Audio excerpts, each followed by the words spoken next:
Hey everyone, welcome back to our channel. Today, we're diving into a super useful tutorial: how to search for a Facebook account using just a phone number in 2025. With privacy updates and new features rolling out, this method is more straightforward than ever, but it's always good to stay informed. Whether you're trying to reconnect with an old friend, verify someone's identity, or just satisfy your curiosity, this guide will have you covered in no time. First things first, make sure you're logged into your Facebook account on either the website or the mobile app. This is crucial because some search features are only available to verified users.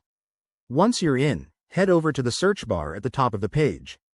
That's your gateway to finding people quickly. Now, for the key step. Type in the phone number you're searching for. But here's a pro tip: include the country code to get accurate results, like +1 for the US.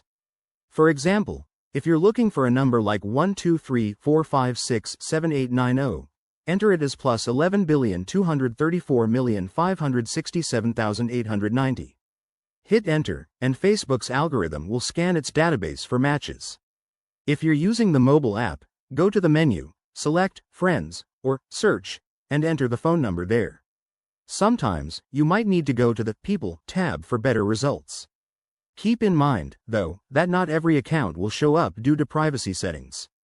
In 2025, Facebook has tightened restrictions, so if the person has their phone number hidden, you might not find them this way. If you don't get results right away, try adding the person's name along with the number for a more targeted search. This combines keywords to narrow things down. Also, remember to respect privacy laws. Always use this for legitimate purposes. Once you find the profile, you can send a friend request or message them directly.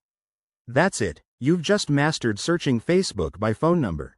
If this helped, give this video a thumbs up, subscribe for more tech tips, and drop your questions in the comments below. Thanks for watching, and I'll see you in the next one.